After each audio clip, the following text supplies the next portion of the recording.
What is going on, everybody? Welcome in. Today we're going to be ranking every quarterback in the NFL. We've now gotten 3 weeks to see how these guys are playing after a busy offseason of preparation and offseason moves and coaching changes. So should be a fun one. I'm sure there's going to be total agreement in the comments down below, but in the rare event that you do disagree with my rankings, do drop a comment down below. Let me know what you would move around. While you're down there, if you could do me a huge favor, please do hit that like button. It really helps me out, helps tell YouTube that you enjoy the content and to push it out to other NFL fans like you. It would mean a lot, goes a long way, just takes a second. Really appreciate it. Also, make sure you subscribe so you don't miss any more NFL content just like this, and join me on this journey to 100,000 subscribers.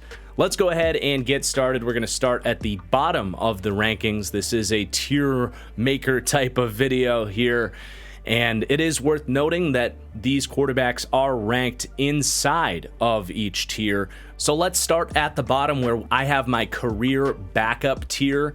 Pretty self-explanatory. These are all guys that I just do not see winning any starting jobs anytime soon. So obviously even some names in this tier that we won't even see because there's a long list of career backup types, but these are the more noteworthy ones in my opinion. And just a few guys worth talking about here. I do have Sam Darnold and Drew Lock at the top of this tier. The physical tools are awesome with these guys, but I do think at this point with both of these players, almost like the same guy at this point, two players that I think have shown an inability to develop, whether it's work ethic or accuracy or just an inability to process the game. I don't think we see Drew Lock or Sam Darnold winning a starting job anytime soon. I do have Gardner Minshew in this tier. I love Gardner, but I do think the physical limitations are going to make it really difficult for him to ever be named a starter. I also will have Cam Newton in this tier, where there were Cowboys fans and Cam Newton fans clamoring for the Cowboys to sign him. I do rank Cooper Rush ahead of Cam Newton because I do think he's a better player than Cam Newton, because we have 4 years of sample size to know that Cam Newton can't throw the football more than 20 yards downfield, people. So Cam Newton actually going to be the lowest ranking quarterback on this entire list. And then our next tier is the interesting prospects, and I wanted to separate these guys from our upcoming poor prospects tier that you'll see there, because I think these three players, Sam Howell, Matt Corral, and Tyler Huntley, are obviously a tier below the other prospects as far as future outlook. So Sam Howell ends up being the last quarterback drafted of this group. Just by nature of being a 5th round pick, his opportunities are going to be limited, and he just does have a lot of development still to grow. I do believe in Sam Howell's upside, so we'll just have to see if he gets an opportunity. And really the same goes for Matt Corral.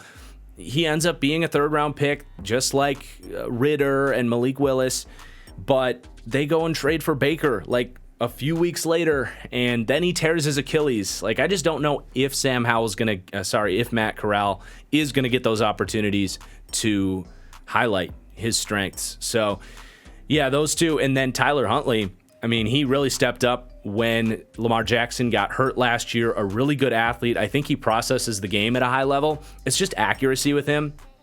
So I do think he's someone to keep on your radar, and someone that teams will have on their radar to maybe compete for a starting job next year, a la Geno Smith, Marcus Mariota, etc., etc. Then our next tier, I want to provide a little bit of context here, which is a tough ask in a quarterback rankings video, but hear me out for a second. Everyone in these next two sub-tiers are being grouped into one tier, truly, of poor quarterbacks. These are poor level kind of starting quarterbacks, if you will, but in two different subgroups. Ultimately what puts these guys together is these are quarterbacks that I think have either won a starting job or have a chance to prove to be starters in the near future, if you will. but I didn't find it necessary to rank, say, Marcus Mariota against Justin Fields. Marcus Mariota, for example, is outplaying Justin Fields, but no one in their right mind is going to take Marcus Mariota over Justin Fields. And the upside is clearly different in those situations. So I'm going to leave it up to your imagination as far as how you would actually order these guys, splitting the sub-tiers, if you follow what I'm saying. But do keep in mind, these quarterbacks are ranked inside of these different sub-tiers. So let's start with the more fringe starter backup types that are currently in starting positions for a variety of reasons. So Teddy Bridgewater, I think, has a great opportunity here. It's obviously a touchy subject. I hope Tua can get well soon, but I think he has an opportunity to show that he is one of the 32 best quarterbacks in the NFL. I know last night's Thursday Night Football game ended with an unfortunate miscommunication with him and his tight end, ends up throwing the game-ending interception, but yeah, I think Teddy, even going back to Denver last year, had some good moments, was a good signing for Miami. I think he is a step above those career backups we talked about. Then we have Jacoby Brissett, who has really impressed me in his time in Cleveland here, has shown really good arm strength, ability to take care of the football and play within structure, has really not just kept that Browns season afloat, but they're a pretty good football team with him. So Jacoby has impressed me. Geno Smith wins that starting job in Seattle over Drew Lock. And hey, he's played pretty well. Really, 2 out of 3 weeks, he's been a pretty good quarterback. Was impressed by what he did last week against Atlanta. The arm strength for him has been impressive. I think his processing's pretty good. Accuracy, I feel like, can be hit or miss with him. But yeah, Geno's definitely impressed and has, I guess, piqued some interest with his late career development. And then Marcus Mariota, I mean, he's been a very polarizing quarterback here in Atlanta. I think I prefer this version of Marcus Mariota to the old version. He's playing much more aggressive. He's bailing from clean pockets and using his athleticism more. And typically bailing from clean pockets is something you criticize quarterbacks for because, for example, let's say Justin Fields. I think his pocket presence is something we criticize. But we have really high expectations for Justin Fields, right? We have no expectations for Marcus Mariota. So if he's coming in as a backup type and he's making a first read and then running, it is what it is. I'm fine with it if those are the expectations. So yeah, he's playing okay. I'll put him at the top of this tier. Then let's talk about those prospects here. So I am going to put Davis Mills as a prospect. I don't know if he'll ever climb to being a capable starter. I don't fully believe in him. Just to have that it factor about him. When I watch Davis Mills, I say, yeah, that's a career backup type, right? Like, yeah, he plays okay within structure. He's relatively accurate. He's got a good arm. He's fairly mobile. But there's just something missing with Davis Mills going back to his time at Stanford. And I will put him in the prospect tier because he does theoretically have tools to be a starting quarterback. And he is still so young. Even at Stanford, he didn't really play a whole lot or run a heavy passing attack. So I'll keep him in the prospect tier, but at the bottom, I don't fully believe in him to ascend too much further than what he's done, but he's got plenty of opportunity to prove me wrong on that. Then I have Desmond Ridder, gets drafted to the Falcons. I do think the Falcons owe it to themselves to see what they have in Desmond Ridder, a team that is likely going to be picking pretty high. So I guess we'll wait and see. I think he's very similar to a young Dak Prescott, at least his player profile was coming out of college. So, he could surprise as a day 2 pick there for the Falcons, and I'm excited to see him play.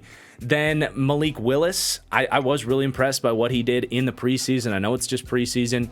Definitely still a lot to work on as far as hanging in the pocket, developing those progressions as he reads the defense, but the tools are obviously there. The athleticism is phenomenal. As we look around the league and see guys, obviously Josh Allen, but even a guy like Jalen Hurts, who had so many similar issues as a young quarterback to a Malik Willis, if he can show a similar development track, we could be talking about Malik Willis in a couple years in the same light that we're currently talking about Jalen Hurts, which is very positive light. So someday we're going to get to see Malik Willis. It might be a couple years from now, but definitely a high-level prospect. Then I will put Kenny Pickett in the prospect tier, though I think as soon as he starts playing, I think we will see that he's just kind of an average quarterback. I feel like his processing would be an upgrade over Mitch Trubisky, who, holy crap, isn't even on here. Totally forgot about Mitch Trubisky, who I will just say I would put in the poor fringe starter / backup tier behind Teddy Bridgewater. I'll edit that in here now because there's going to be some people looking for the Mitch analysis. Don't need to talk about Mitch. He's been the same old Mitch. But anyway, Kenny Pickett, I think should be starting. I think he's going to provide a more pro-style offense to the Steelers with an actual ability to read defenses. Still worried about how much he bailed from clean pockets at Pittsburgh. I don't think he has an incredible arm, but he was my number one quarterback in the draft just because of a nice floor and an adequate upside. So he's going to come in there in the prospect tier. Then Justin Fields, he is really descending, honestly. Very disappointed in what we've seen from Justin Fields here in year 2. I talked about him in the Fully Inflated Football podcast this week. If you want to hear a really in-depth breakdown about where we're at with Justin Fields, we have a second YouTube channel for the podcast this year. If you enjoy this analysis, go check out the podcast. I'll drop that link down below, and there's timestamps there for the Bears breakdown. But yeah, man, he's not reading the field. He's holding the ball longer than anybody, currently leading the NFL in time to throw. It shows on tape, him just not throwing to open receivers. The fear this year was that the surrounding core would be so bad for Justin Fields that it would break him. We didn't talk enough about the possibility that he was already broken or just terrible to begin with. I don't think the Bears have a wretched surrounding situation for him. I know the roster on paper doesn't look amazing, but when you watch them play, their pass protection's been adequate, and these receivers are getting open when you dial up the all-22. Fields just isn't seeing them. He's also making horrible mistakes. He's missing throws. The pick last week, the first interception to Jalen Petrie was just a horrid overthrow that led to an interception. So it's been all bad for Justin Fields. I still will give him a little bit of benefit of the doubt, I suppose, even though I don't know what he's done to earn that, because he has such great athletic tools, but it has looked really bad for Justin Fields. Then I have Jordan Love. I'm still kind of at this point, I'm 1 foot in, 1 foot out on Jordan Love. I was big on him coming out of the draft. I had a higher grade on him than I did on Fields or Trey Lance. But the development has been slow for him. It is difficult when he's not playing, though, right? He got the one start in Arrowhead last year. Really difficult circumstance, a really high difficulty game. Got a lot of criticism for his performance in that game, where I felt like, he had a very jittery start, literally his first start in Arrowhead on Sunday Night Football on a short week of preparation with Rodgers getting COVID. So a very difficult circumstance. I thought he did settle in and played better in the second half of that game. Preseason was very hit or miss for Jordan Love as well. Some good, some bad. So I still believe in the tools. I love his release, his arm talent. I think his pocket presence is pretty good. But just a lot of unknowns there with Jordan Love. Then Trey Lance, really unfortunate. He gets injured. We didn't get to really collect enough sample size here. I still think his future is the brightest of all of the unknown prospects, but definitely a year setback in his development. You hate to see it. Love the tools, love the work ethic, love the kid, fellow Minnesotan. I'll be rooting for him, but we just don't have enough information to really rank him as a starting caliber player. And from what we did see from him in the 5 quarters of football, it wasn't great necessarily. So there are your prospects and your just overall poor starting-ish level quarterbacks.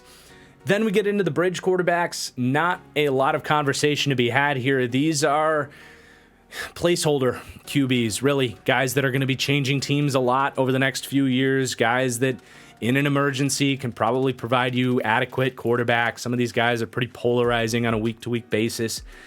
But yeah, you got Baker Mayfield, has not played well for the Panthers. I think that's been, I would say, disappointing from his end. I know the play calling is just brutal, and that offense is just broken from a fundamental level. So I still kind of believe in Baker, but at the same time, he just has not played good football. So he's going to come in, and by the way, we are now going to show the number rankings as we lead up to number 1 here. So then Jimmy Garoppolo ranking 26th. he's same old Jimmy. I feel like you're going to get a couple missed throws every game, over the middle of the field. He does try to turn the ball over, but at the same time, he does a lot of good stuff, reading defenses quickly, getting the ball out, running that Shanahan-style offense. We kind of know what Jimmy is. Carson Wentz, we know what he is on a macro scale, but we have no idea what he is on a week-to-week basis. And frankly, lump him together with Jameis Winston, just such erratic quarterbacks, really. The interception count high, the fumble count high. Aggressive quarterbacks that just, man, like I said, week-to-week volatility is off the charts with these guys, but both guys capable of making big plays and having good weeks. And then you have the average quarterback. These are, I definitely think, starting caliber guys that I think are a little bit more reliable on a week-to-week basis.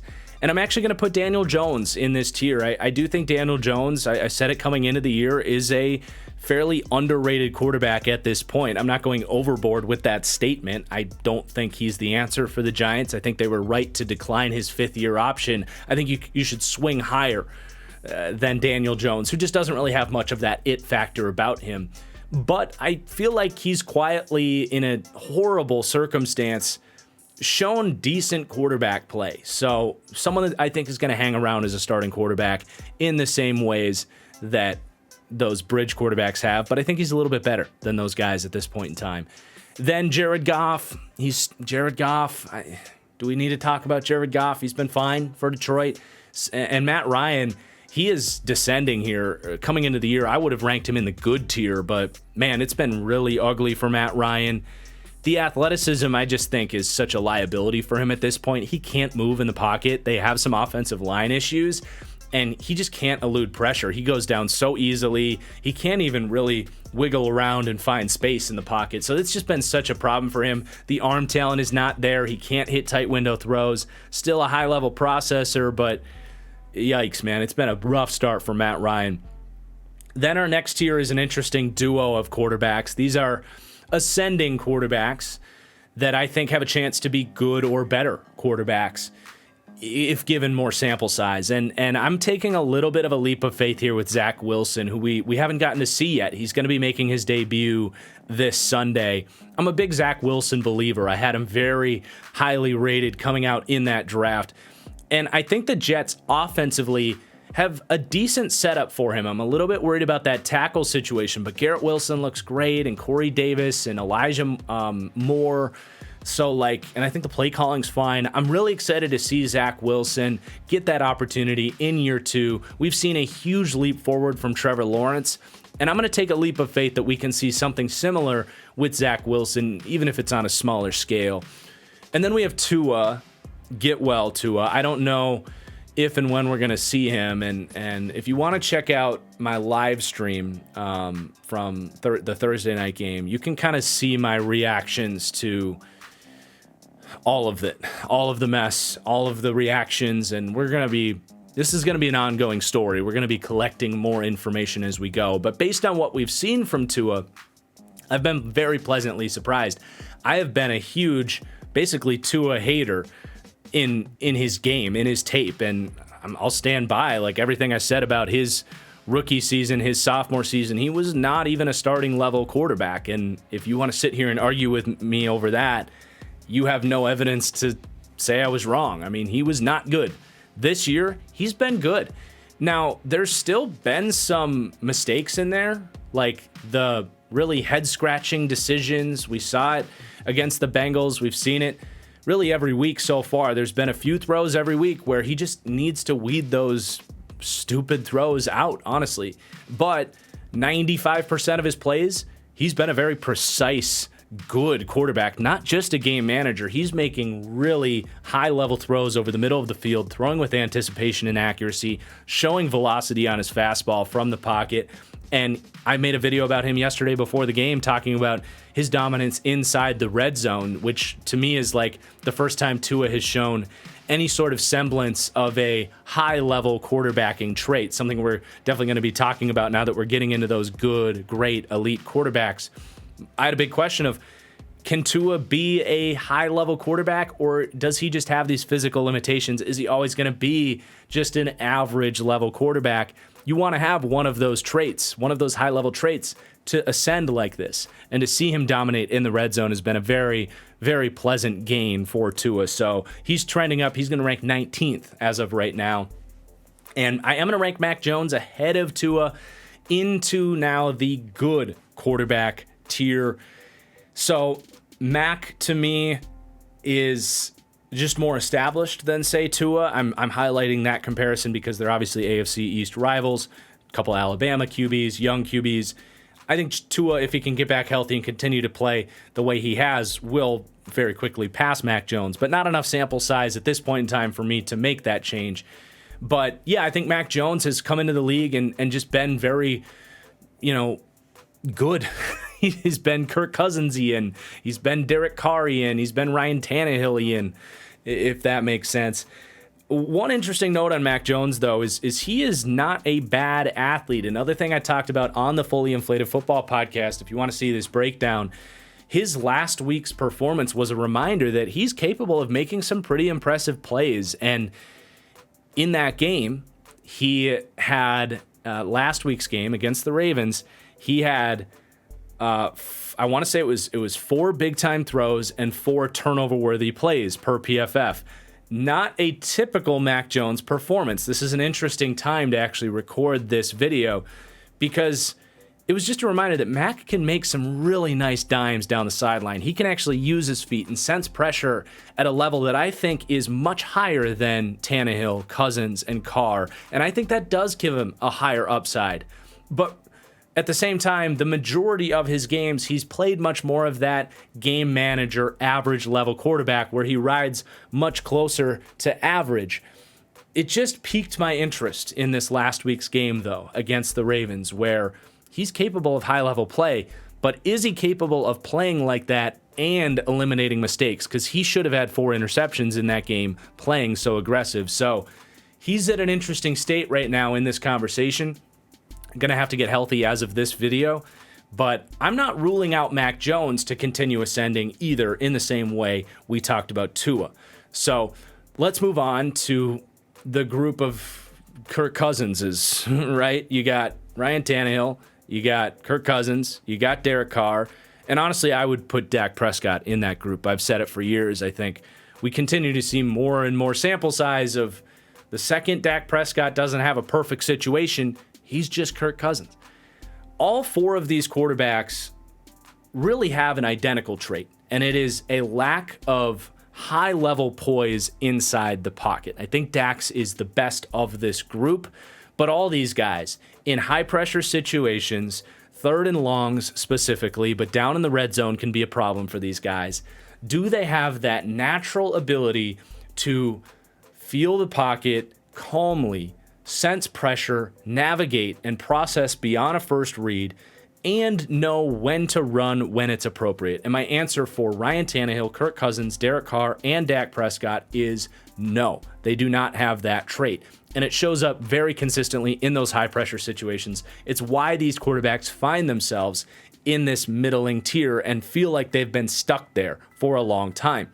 They all have good processors. They all have good arms. They all are all accurate quarterbacks. So when things are going right around them, the system is very well oiled, if you will. But do they have those abilities to elevate their team?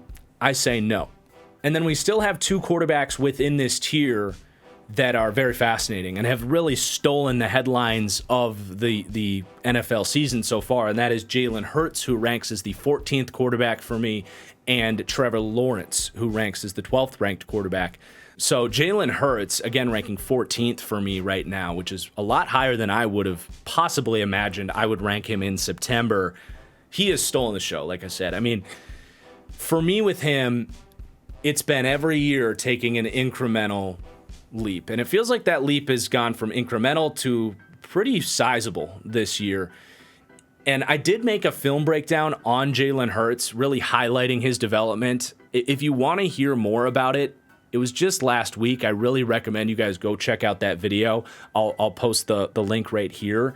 But a little snapshot is he's playing so well within structure. His accuracy has been so great, and he's taking care of the football. Those were all fine for him in years past, but it's all just elevated, and he's getting rid of the ball quicker. So, yeah, it's just been so admirable in a league where we have the Mitch Trubisky's and the Drew Locks and the Sam Darnolds and all these guys that just don't take those steps when they have the tools. It's so cool to see a Jalen Hurts put in the work to get better. And I'm done doubting that he's going to get even better as we go. Like, where's the stopping point for Jalen Hurts? I genuinely don't know. I don't think he has some incredible arm, but hey, we've got, a guy like Joe Burrow in the great tier. Why can't he ascend to that level? I think his arm talent is at least what Joe Burrow has. So I don't know. I'm done questioning Jalen Hurts at this point. I think he's a very good quarterback and could continue to climb. Why not? And then Trevor Lawrence, man, I am so excited by what we've seen from Trevor Lawrence. Long story short, my takeaway from that Chargers game, and Herbert made some throws, and I'm not going to go as far as saying it, and after I kind of let it sit and let the recency bias get through my brain, I backed off of this. But my initial feedback, my emotional feedback was, I want Trevor Lawrence over Justin Herbert. Again, I'm not going that far. I'm ranking Herbert higher and have high expectations for Herbert's future, but that speaks volumes about how good Trevor Lawrence looks. It's the whole picture. It reminds me so much of a young Andrew Luck. High-level processing, incredible arm talent, accuracy, and the mobility aspect. That's where I think Lawrence is even more mobile than say Justin Herbert. That's kind of where that sparked that influx of emotions from that game. So Trevor Lawrence, the sky is the limit. I don't think I'm ready to say he's a great quarterback or anything, but I love what I'm seeing. Give me Trevor Lawrence over all these guys in a heartbeat. I would almost put him in a tier of his own between good and great. I didn't want to go that far, but yeah, can't wait to continue watching him. And we get to see Trevor Lawrence versus Jalen Hurts this weekend. All right, next up we have the great tier. These are all quarterbacks that have weeks of elite play, but the week-to-week consistency just isn't quite there. And I think that applies to all these guys. So Russell Wilson is going to rank 11th for me. I thought this was going to look a lot better than it has. And I'm officially worried about his ability to play within structure, because that's been a criticism of him in Seattle, is can he take a drop back, just plant his back foot and fire it? And he'll do it occasionally, but the consistency is just not there. And I don't know if it's a height thing, that he's just not seeing the middle of the field very well, or a stylistic thing or a coaching thing or what, but it does hold back his consistency. He still has one of the best deep balls in the league. Love his pocket presence and ability to extend plays. But as he's getting older, I think it's fair to say he is not quite the athlete he once was. The escapability is not quite what it once was, and he's forced to play a different brand of football a little bit, and it just hasn't been great for him. So I am still ranking him in the great tier because of that playmaking ability, but at the bottom of that group, and he's going to have to pick it up. I think he's capable of it, but it's definitely trending down for Russell Wilson right now. Then we have Deshaun Watson at 10. Not going to talk about the sexual predator there. We'll see what he looks like when he plays in 3 weeks, I meant to say 3 months, whenever it is. Kyler Murray is going to rank number 9 for me. I love Kyler. His playmaking is as good as anybody in the league, and that includes guys like Josh Allen, Lamar Jackson, Patrick Mahomes. But the level of play-to-play consistency is not where it frankly could be with Kyler Murray. And I say could be because it's a variety of reasons. I think there is something to be said about him not being the best quick processor of defenses. He does it pretty well. I think he does it even better than, say, Russell Wilson. And it's not horrible, but there was a play last week that is a good example. They're running quick game on 4th and 4, and he's looking at the quick game concept. It's like a two-man stick concept, basically, on the left side of the field. He's looking at it. It's there. The ball should be out, and they can move the chain and extend the drive.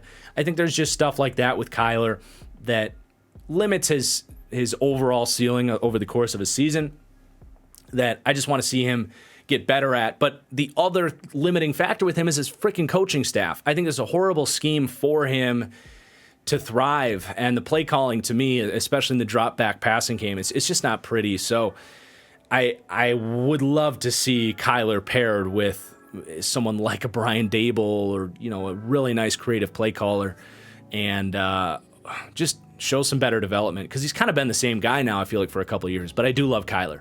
Then I got Matthew Stafford, who's obviously capable of incredible play. His playoff run was spectacular. He was an elite quarterback in the playoffs last season. But there are some head-scratching moments with Matthew Stafford, whether it's 2 or 3 week stretches, whether it's a quarter where he seems to just play poor football, like straight up. He'll just go on these stretches where sometimes it's holding on to the ball too long. Sometimes it's inaccurate throws. Sometimes it's stupid decisions. There's just little hiccups with Matthew Stafford, but overall a great quarterback and now a Super Bowl champion.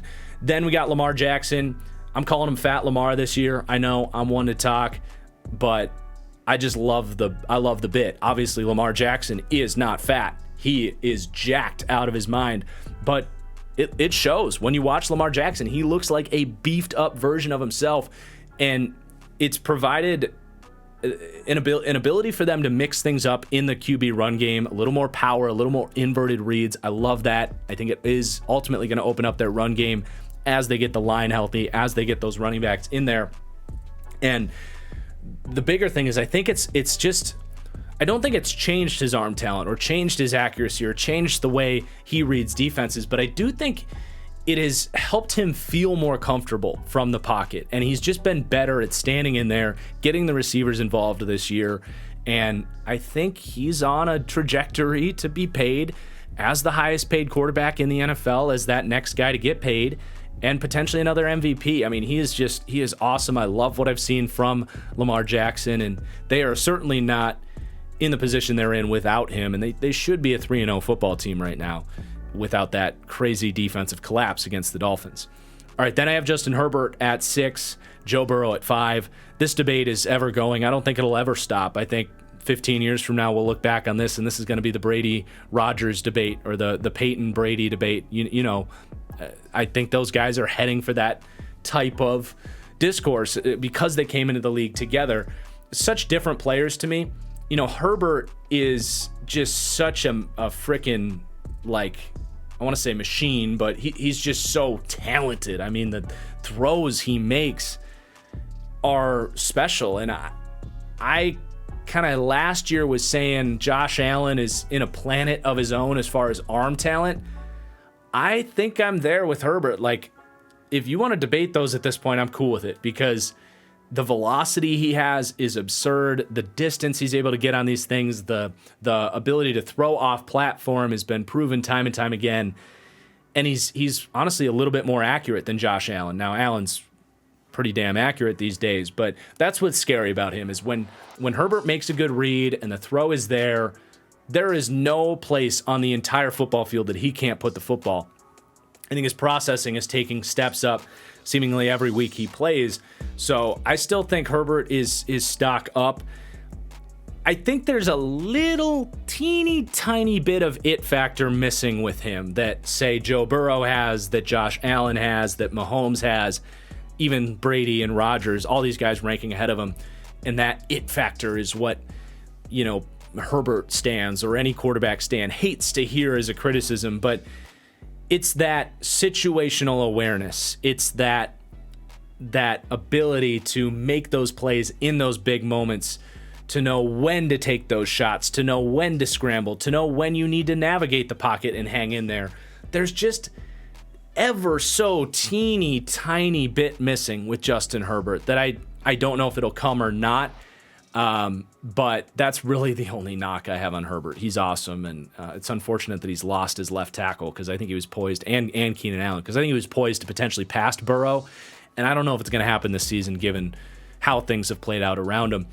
And then Joe Burrow at number 5. I mean, Burrow has not been perfect this year. He does not deserve. He deserves some criticism for their offense being just not as good as it could be, frankly, and I think there's much more criticism to go towards Zach Taylor, who, coming off this Thursday night game, it's unwatchable, the play calling in Cincinnati. It's criminal to have those receivers in Joe Burrow.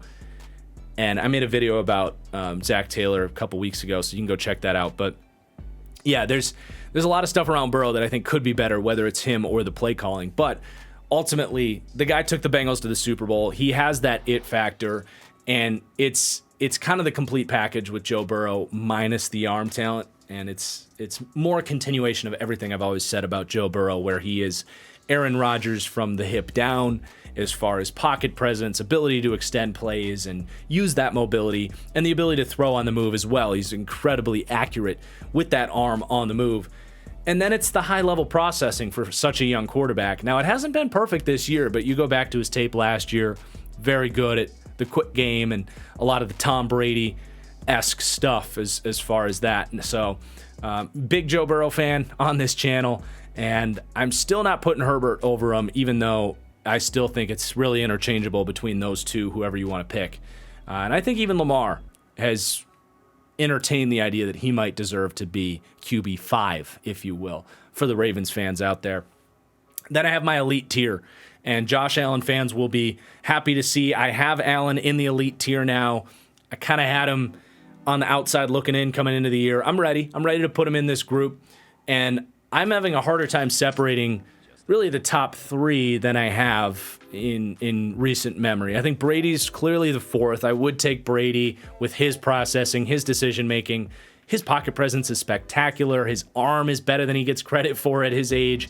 I still think Brady is an elite quarterback, and he's doing it in ways that he it's so crazy to say this because I'm a Brady hater, frankly. I mean, I will admit it. I on a week-to-week basis root for Tom Brady to lose. I'm just sick of him. I think there are aspects of his career that he is an overrated player, but at this point in time, I honestly think he's underrated because he's still a special player. And yeah, that's the Brady spiel. But these three I'm really struggling with right now. Right now, I'm gonna stick with what I had coming into the year, with Rodgers 1, Mahomes 2, and Allen behind those guys. But it's really tough, and I honestly think it's at a point that those three, you could put any guy at number 1, and I wouldn't really argue with you. I think you're pretty crazy if you put Brady ahead of any of those guys, but I think if this was recorded after week 2, I probably would have put Allen 1, but we're recording this after week 3, where Josh Allen did have 6 turnover-worthy plays and did kind of struggle to complete drives and avoid mistakes against a really good Dolphins defense. And that was kind of the thing with Josh Allen coming in, was those hiccup moments. And there's just a little tiny bit of holdup with me with Allen as of this recording. So I still think he's amazing. I think he probably wins the MVP this year, and probably by year's end, and it'll be fun to revisit this at the end of the year. I think by year's end, I probably have Allen 1. But at this point in time, I'm not comfortable doing it. And Mahomes, likewise, has had hiccup moments. There has been streakiness from Patrick Mahomes. The special plays are just that. They're special, but he doesn't have the down-to-down consistency that, say, Aaron Rodgers does. And you still see those spectacular throws, the play extension from Aaron Rodgers, the back-to-back MVP. You also have to acknowledge the surrounding situation for Aaron Rodgers. Right now, I mean, he's had a half of David Bakhtiari. He's had the tackles out. The pass protection has not been particularly good for him, and he's had virtually no receivers to throw to. So if you put him on the Chiefs, you put him on the Bills, you put him on the Bucs, how do things look differently? I think it's pretty damn fair to say his numbers and his public perception is going to go up. I think he's still doing a spectacular job with this football team to be in the position they're in. And I think as the year goes on, he's going to actually play a little bit better as well. And I'm not saying he's played poorly. I think he's actually played very damn well, given the circumstance. No one's really saying he's played poorly. So, yeah, I'm still going to put Rodgers 1. I don't know how long that's going to hold up, but yeah, that's going to do it. There are my quarterback rankings. Like I said, I'm expecting full, conclusive agreement on these rankings, but in the event that you do disagree, drop a comment down below. What would you change with these rankings? Let me know. Please do hit that like button if you enjoyed. Make sure you subscribe for more football content just like this, and check out the Fully Inflated Football Podcast. Talked about it a couple times. A lot of great conversation happening there. Link to that channel is in the description below. Please do go check it out. Thank you for watching, and we'll see you later. Peace out.